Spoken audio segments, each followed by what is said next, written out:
उन्नति करे वाला में दिखाई देवे वाला लक्षण। रउआ में से कितना लोग ऊपर आवल चाहता? हाथ दिखावा जा। हर एक लोग चाहेला कि उन्नति करे। जौना स्थिति में हमें ओकरा से उत्तम स्थिति तक पहुँचे के बाद चाहेलन। एह तरह से आशा रखल एगो बात बा, लेकिन वो आशा के पूरा कैल और वास्तव में वो मंजिल तक पहुँच पावल ई कैसे संभव हो सकेला रउआ के हम बताई। ऊपर आवे वाला में सबसे पहले दिखाई देवे वाला लक्षण का हुए रउआ जानत हई का? वो धार्मिकता से जियलन, यानी धार्मिकता से जियला से रुकावट ना आई, धार्मिकता से जियला से विरोध ना होई, धार्मिकता से जियला से असफल ना होई, धार्मिकता से जिये से अड़चन ना आई, का विपत्ति ना आई, संकट ना आई। हाँ आई, बाकी बाइबल बतावे ले कहा जानत हई धर्मी जन 7 बेर भी गिर जई हैं त फिर से उठ जई हैं। रउआ धार्मिकता से जीवला आदमी हई त आइंजा देखल जा बाइबल में नीति वचन 24 अध्याय 16वां वचन के। काहे कि धर्मी चाहे 7 बार गिरे फिर भी उठ के खड़ा हो जालन, ऊपर उठेलन, ऊपर आवेलन। के धर्मी जन ऊपर उठे के बा, ऊपर आवे के बा आशा करत हई का? तो फिर धार्मिकता से जी, धार्मिकता से जियब तो का करे के बा? जे कोनो काम के नहीं खे ओके छोड़े के बा। रउआ के ऊपर आवे के बाद तो रउआ के धार्मिकता के जीवन बितावे के बा। धार्मिकता से जिए कहा जौन काम के नहीं खे, जे कोनो काम के नहीं खे रउआ के निश्चय ओके छोड़े के बा। आज हमनी में जे वचन के सुनता भाई और बहन लोग, हमनी के बीच निकम्मा संगति में रहे वाला लोग हमें उरवा के पियावेलन, उरवा के कर्जा करावेलन, उरवा से नीच में काम के करावेलन, रउआ के उ बिगाड़ेलन, रउआ के बर्बाद करेलन, रउआ के लड़ाई में फंसावेलन, रउआ के बुरा और गंदा काम के करवावेलन। ऐसन निकम्मा लोगन के साथ और मित्र लोगन के साथ और रिश्तेदारन के साथ यदि संगति में रउआ घूमत हई तो रउआ के ऊपर आवे के चांस ना होवे। एक दिन एगो आदमी अपना मित्र के साथ बैठ के शाम के समय एगो रेस्टोरेंट में, वो बार और रेस्टोरेंट रहल, दोनों एक साथ रहले। वो मित्र त उनसे कहले तू इतना बड़ा आदमी हवा, हमन के पार्टी द। ई कही करके वो विस्की पियत रहले, अपना मित्र के भी विस्की डाल के दिहले, पिया चीयर्स ऐसे वो कहे लगले। तब वो कहे लगले हम त ना पियब। कहे तू बड़ा स्थान में हुआ, बड़ा पदवी पर हुआ और कहत हुआ कि ना पियब। हम ना पियब। काहे न तू पियब? हम वचन देले हई। केकरा के वचन देले बड़ा? अपना माँ के वचन देले बनी। का वचन देले बड़ा? हम गरीब माँ से जन्मल बानी, हमार माँ निर्धन बाड़ी, बाकी आत्मिकता में धनवान है।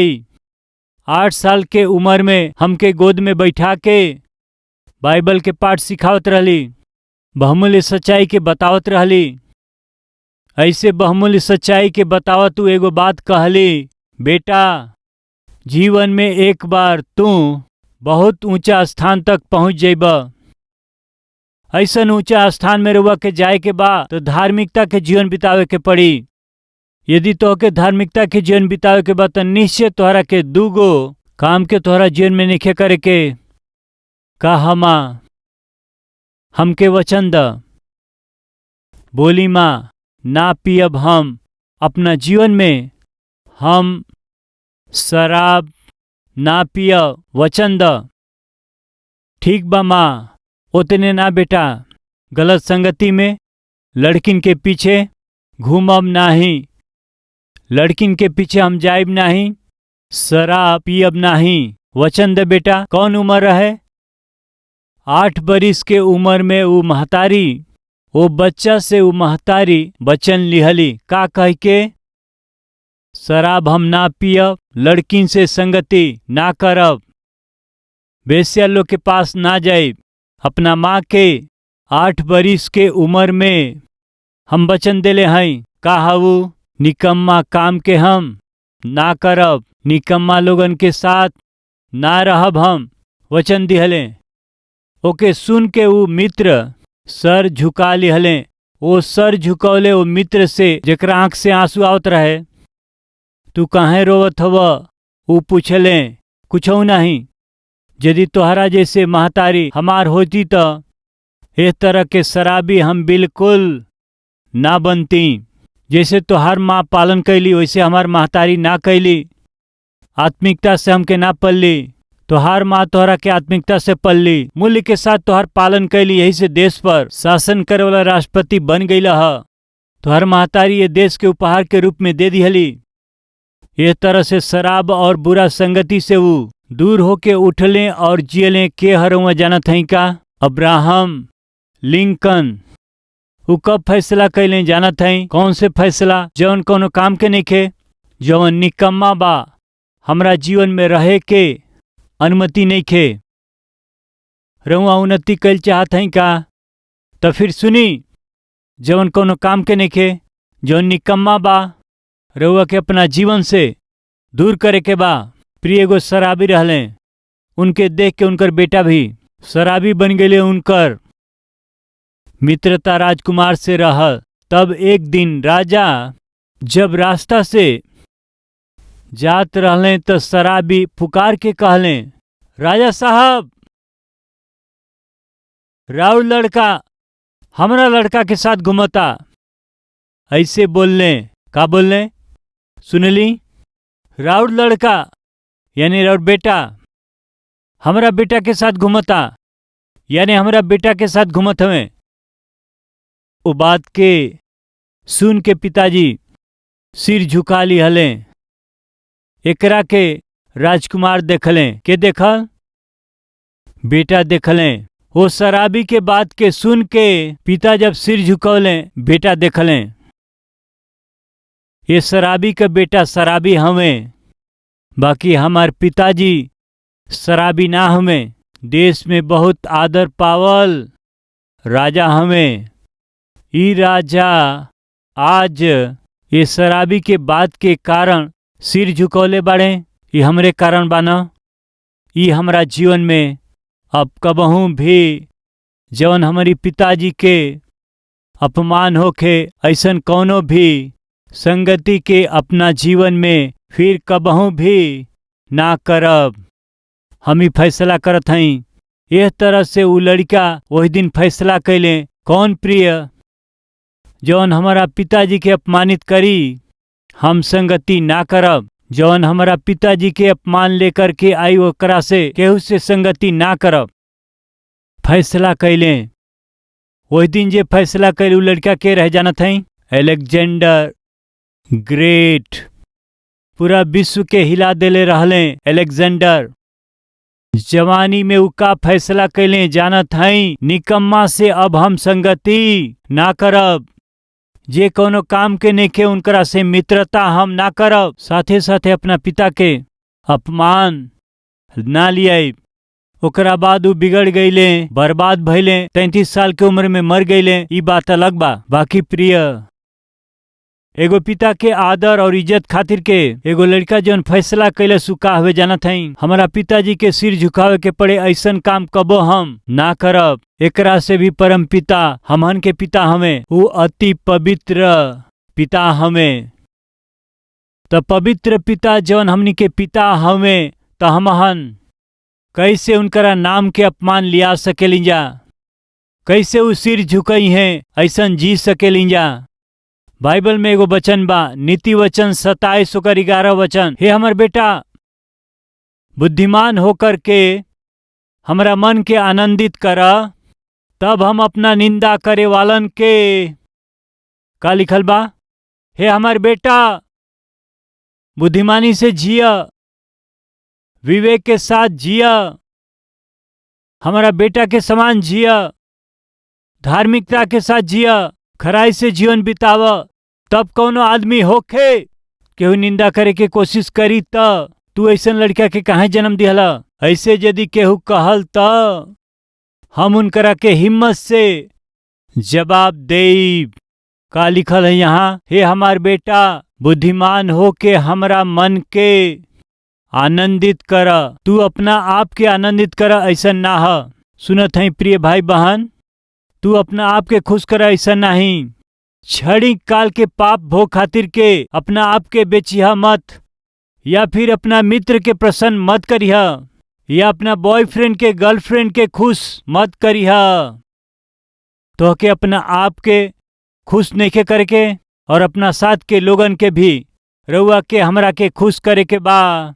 हमसे रउआ से जान से भी अधिक प्रेम करे वाला प्रभु यीशु मसीह के, हे हमार बेटा, हमके तू आनंदित कर। तब निंदा करे वालन के हम का लिखल बा, निर्भय होके जवाब दे सकब। आज रउआ हम परमेश्वर के आनंदित ना करे के तो शैतान आकर के ऐसन खातिर रउआ जान दिहली का, ऐसन पापी व्यक्ति खातिर रउआ मार खैली का, ऐसन पापी व्यक्ति खातिर रउआ लहू बहौली का, ऐसन पापी व्यक्ति खातिर के रउआ स्वर्ग से आके ये धरती पर अपना आप के शून्य कर दिहली। देखी रउर बेटी का करत हई, बेटा का करत हमें, ऐसन खातिर रउआ अपन जान देले बानी। शैतान आके परमेश्वर से ऐसे सवाल कैला से, निंदा कैला से परमेश्वर कैसे जवाब दी हैं, हमार बेटा तोके शैतान के आनंदित नहीं करे के, तोके संसार के खुश नहीं करे के, संसारिक मित्रता के ना बेटा हम तोरा खातिर जान दिहली, हमके खुश कर बेटा। तब जे निंदा करता उनकरा के जवाब हम हिम्मत से दे दे। धार्मिकता से जिया, धार्मिकता से जिए के बाटे तो का करे के बा, अधर्म के काम के छोड़े के हवे। दूसरा, बुरा संगति के छोड़े के बा, जौन कोनो काम के निके, जौन निकम्मा चीज बाटे ओकरा के हमहन के छोड़े के बाटे। तब परमेश्वर का करी है, बाइबल बतावेले कि धर्मी के मदद करे खातिर यहोवा के दृष्टि सगरी धरती पर फिरत रहेला।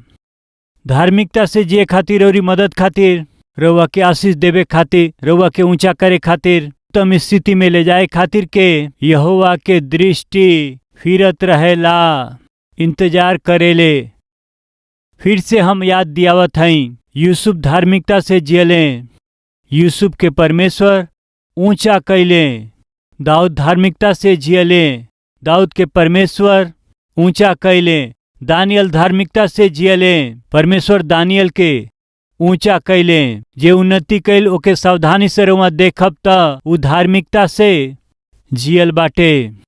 यदि हम सब के उत्तम स्थिति में आवे के हत, जौना स्थिति में हई जा वहां से उत्तम स्थिति में आवे के हत, धार्मिकता से जिए के ह। ए साल जौन वाचा परमेश्वर दिहले याद बा, पहले तू हमारा धार्मिकता और हमारा राज्य के खोज करत तब तो के सब कुछ मिल जाई। यानी कि का खाए के, का पहने के, ऐसे अपना शरीर के विषय में चिंता मत करी।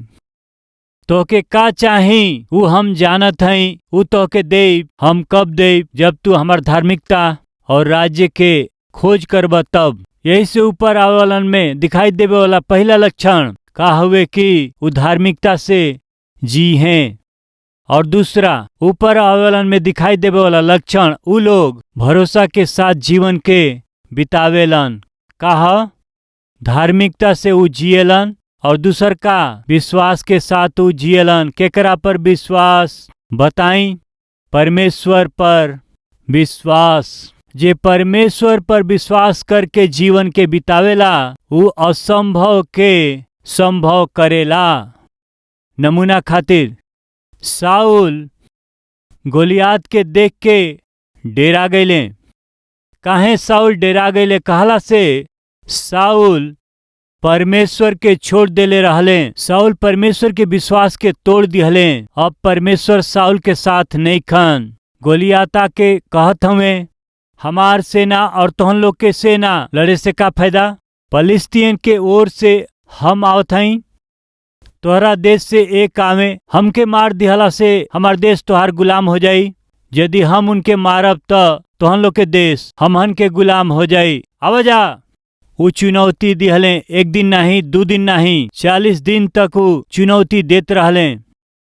गोलियात के ऊंचाई के देख के साउल और साउल के साथ में रहे वाला सगरी लोग थरथराए लगले। डर से कांप करके अब का होई, के जा करके गोलियात के मारी, ई केकरा से संभव होई। ऐसन सोचत समय में दाऊद वो लड़ाई के स्थान में आयल रहले। जब वो वहां आयल रहले त गोलियात के ललकार के वो सुनले रहले। सेनाओं के यहोवा परमेश्वर के ललकार करे वाला ई खतना रहित कौना लायक हमें कहले। साउल के इस समाचार मिलल, दाऊद नाम के लड़का गोलियत के मार देबू कहत हमें। एक बार अवसर दे के देखा कहत हमें तो कहे से साउल उनके बुलौले, बेटा आवा इधर, का कहत हुआ तू, हमरा के एगो अवसर द जा, उनकरा के मार देब हम। का हई जवन हमनी से ना भइल उ तोहरा से कैसे होई। विश्वास, केकरा पर विश्वास, जोर से बोली, हमरा परमेश्वर पर विश्वास। ऊपर आवाला के जानत हवा, परमेश्वर पर बताई विश्वास करे वाला। दाऊद कहत हमें विश्वास का हुए तोहर विश्वास। एक दिन हम अपना भेड़ के चरावत रहली। भेड़ के चरावत समय अचानक ही शेर आ गईल। हमरा भेड़ में से एगो छोटा भेड़ के ऊ ले जाए के कोशिश कैलस। वो शेर के हम देखली, हमसे भी ताकतवर रहे। मालूम है ना, शेर जंगल के राजा है, ओकर सामना कौनो जानवर ना कर सकेला। हमसे ताकतवर बाटे, हमके आसानी से वो मार सकेला। बाकी विश्वास का हऊ, हमार परमेश्वर हमारा साथ हमें विश्वास। एकदम से हम गईली, वो शेर पर हमला कैली। वो शेर के अपना दोनों हाथ से हम फाड़ के रख दिहली। वो शेर के फाड़े खाती हमके जीवन शक्ति दिहले। वो परमेश्वर ही गोलियात के भी फाड़ देवे खातिर के शक्ति दी है। विश्वास समझ में आयल। ऊपर आवेला के हवे जानत हई, जेकरा में विश्वास नहीं के ऊ ना, जे परमेश्वर पर विश्वास ना करेला ऊ नहीं। परमेश्वर पर बताई विश्वास करे वाला आज यहाँ के बाटे का, हमके परमेश्वर पर विश्वास बा। तो फिर सुनी, यदि प्रभु पर विश्वास करब तो वो असंभव के संभव करी हैं। प्रभु के दास विलियम कैरी कहले, expect great things from God, attempt great things for God. परमेश्वर से महान बात के अपेक्षा करा, परमेश्वर से महान बात के आशा करी, परमेश्वर खाती महान बात के रउआ शुरू करी विश्वास के साथ। वो परमेश्वर असंभव के का करी हैं, संभव कर दी हैं।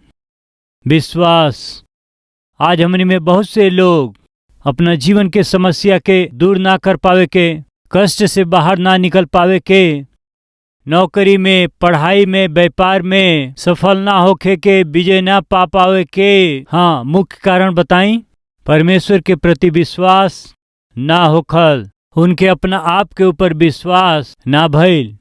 रउआ के याद बा, रउआ में से कितना लोग जब ए टेम्पल के बनावल जात रहे तो यहाँ रहले, हाथ दिखाई जा, जे लोग रहे हाथ दिखावे। Yes right. समान रूप से परमेश्वर हमनी के वचन के जरिए बात करेलन, ओके हम वाचा के रूप में ले ली। हम अक्टूबर में रउआ से अपना स्थान में टेंट डाल करके, वो दिनन में टेंट डाल के आराधना करत रहली जा। ऐसे टेंट डाल के आराधना कैला के दिन में अचानक हम रउआ लोग से एगो बात कहली। वो का हवे कि परमेश्वर हमरा से कहलन, वो का कहलन, 52 दिन में संसार के बहुत बड़ टेम्पल के हम बनवाई। परमेश्वर ही कहले। यही से आवे वाला 1-2 सप्ताह में हम नींव डाले जात हैं जा।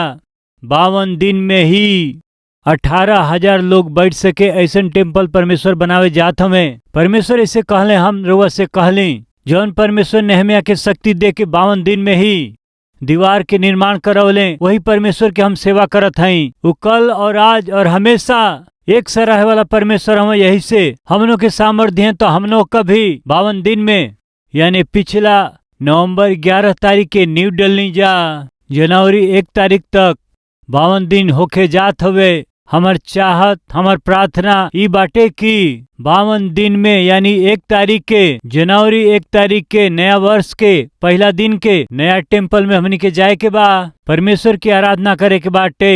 वही विषय के हम टीवी में कलवरी आवाज के जरिए हम बतौले रहली। संसार का सबसे बड़ टेम्पल वही दिन जब नेट में हम देखली सबसे बड़ भवन रहे जोएल ऑस्टिन अमेरिका में बाटे 16,000 लोग बैठ सकेला। कोरिया में पॉल एंगिचो जी के 12,000 लोग बैठ सकेला। परमेश्वर जब हमसे कहले बड़ा भवन बनावे के बा 12,000 से अधिक लोग बैठ सके, 16,000 से अधिक लोग बैठ सके, यही से 18,000 लोग बैठ सके बनावे खातिर इंजीनियर से कहली 18,000 लोग बैठ सके ऐसन भवन के एयर कंडीशन के साथ रिसाउंड नावे एकोस्टिक से इस तरह से गैलरी के साथ पूरा विश्व में कभी भी कोई भी कहीं भी इतना बड़ भवन 52 दिन में केहू ना बना पावल। फिर हम कैसे बता सकली यदि बतौला के बाद भी 52 दिन में ई मंदिर ना बना पौली तब केकर नाम खराब होई, के अपमानित होखी, केकरा के निंदा करी है, ये सब हम ना सोचली। हमार परमेश्वर हमरा से कहले हमें, जौन परमेश्वर हमरा से कहले हमें वो परमेश्वर विश्वास योग्य परमेश्वर हमें। 52 दिन पूरा होते ही कलवरी टेम्पल में हम कदम रख लें। यह संभव रहे कबो भी रुआ इस तरह से देखी, कबो रुआ चारों तरफ ये भवन के देखी। 52 दिन में एकर निर्माण भइल बाटे का, कैसे संभव भइल? अमेरिका से एगो बहिन आयल हली मंदिर के देखे खातिर के, जाते जाते वो हमरा से मिल के हम एगो बात कहल चाहते ही। कहली का कहत हो बतावा, यदि केहू कहता कि परमेश्वर नहीं खे तो उनके यहाँ लेके आई, लिया के उनकरा के पूरा मंदिर के दिखाएं, दिखा के 52 दिन में बनावल गइल बा बतावा, तब वो कहिए कि ये आदमी से संभव नहीं खे, खाली परमेश्वर से ही संभव बा। वह दिन हम कौना विश्वास से कह सकली 52 दिन में ही परमेश्वर विश्व के सबसे बड़ा टेम्पल के बनावे जात हमें। विश्वास करी, हम बुलाहट देली रहुआ विश्वास कैली, खाली विश्वास ना कैली, हमरा साथे खड़ा भैली। परमेश्वर का कैले, जे विश्वास कैलो आदमी के खड़ा कर दिहले।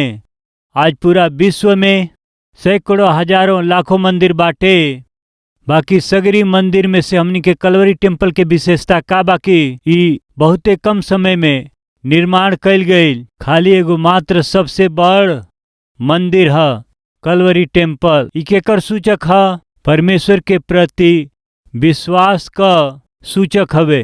परमेश्वर हम सगरी लोगन पर भरोसा कैले हमें, ई एकर चिन्ह हवे। ऊपर आवे के आशा करत हई का? विश्वास करी, परमेश्वर पर विश्वास करी, असंभव के उ संभव कर दी है। विश्वास करी, दाऊद विश्वास कैले, हमार परमेश्वर गोलियात के हमारा हाथ में कर दी है। कैसे कह सकेला? विश्वास। वो विश्वास के आधार का हवे? सिंह के मारे खातिर के परमेश्वर हमरा के शक्ति दिहले, भालू के मारे खातिर परमेश्वर हमरा के सामर्थ दिहले। अतीत में जो ना बात के परमेश्वर असंभव बातन के संभव कैले हमें, उहे परमेश्वर ए गोलियात के हमारा हाथ में सौंप दी है। विश्वास। आज रोरी जीवन में परमेश्वर असंभव के संभव कैल चाहत हमें त रोआ में विश्वास होखे के चाही। केकरा प्रति? परमेश्वर के प्रति विश्वास होखे के चाही। वो विश्वास कैसे आई? परमेश्वर के साथे मिलके चलला से वो आई, परमेश्वर के साथ में संगति कैला से वो आई। चुंबक हवे, समझी? ये चुंबक से हम सेफ्टी पिन कहिला ना, पिन कहिला। वो पिन के रउआ चुंबक के पास रखी, आसपास लगा के देखी। आधा घंटा के बाद ये सेफ्टी पिन के या फिर ये अल्पिन के या पिन के रउआ ले जाके एकरा के दूसरा सेफ्टी पिन के पास रखला से का हो सकेला? खींचे लगी। ये सेफ्टी पिन हो सकेला या कोनो भी पिन हो सकेला। का करत हवे? चुंबक जैसे काम करत हवे। चुंबक हवे का? ना हवे। फिर चुंबक जैसे काम कैसे करत हवे? काहे कि चुंबक के साथ कुछ समय रहल, यही से हमन मसीह के साथ संगति करी जा या मसीह के साथ रही जाता या मसीह के साथ चली जा। हमन में मसीह दिखाई दी हैं, मसीह के सामर्थ के हमन देखे के, मसीह के साथ हमन अपना विश्वास के भी देखे के और साथ ही साथ असंभव के संभव करे पावे के। रउआ चाहत हैं का अपना जीवन में असंभव के संभव कैला के हम आशा कर रहल बानी। अपना जीवन में उनकरा के संभव होखल देखल चाहत हैं। यदि केहू कहे वाला है तो अपना हाथ के दिखावा जा।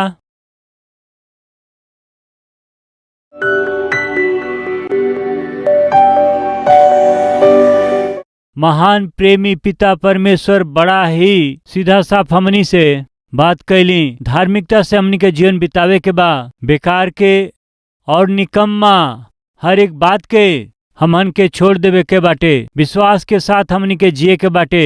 रउए पर ही विश्वास करे के बा, रौरी बात पर विश्वास करे के बा, रौरी वचन पर विश्वास करे के ह, रौरी प्रतिज्ञा पर विश्वास करे के ह, रौरी साथे ही चले के ह, रौरी साथ ही खड़ा होके के बा।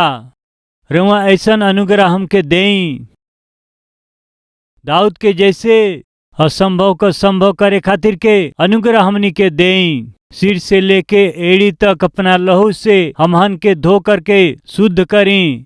खरा जीवन हमहन का जी सकी जा, पीछे मुड़ के देखला बिना, संसार के साथ जियला बिना, पिता राउर अपमान कैला बिना, शैतान राउर निंदा ना कर सके।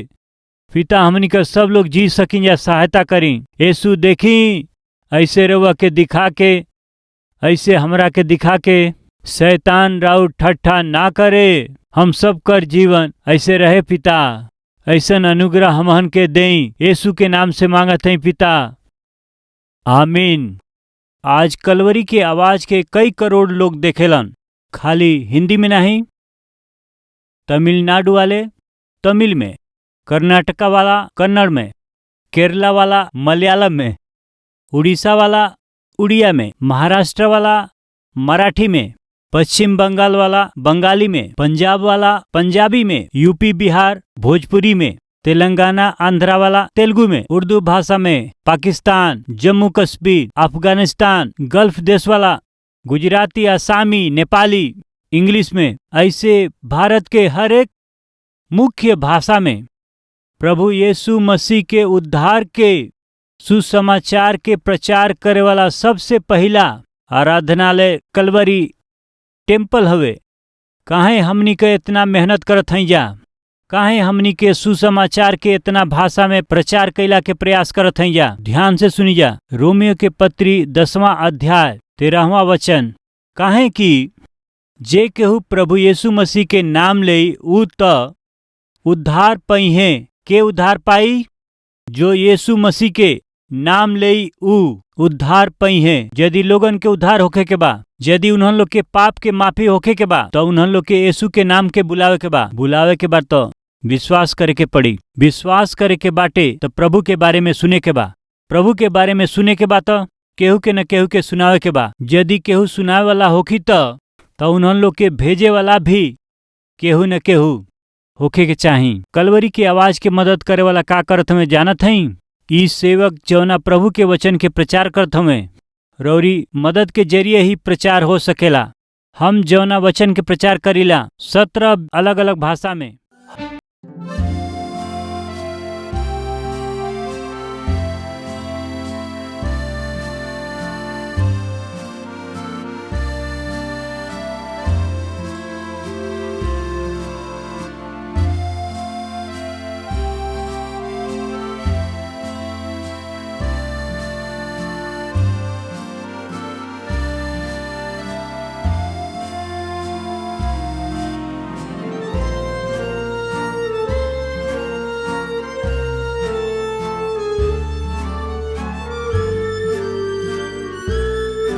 हमार पता बा Calvary post box number 30 Kukatpally Hyderabad 72।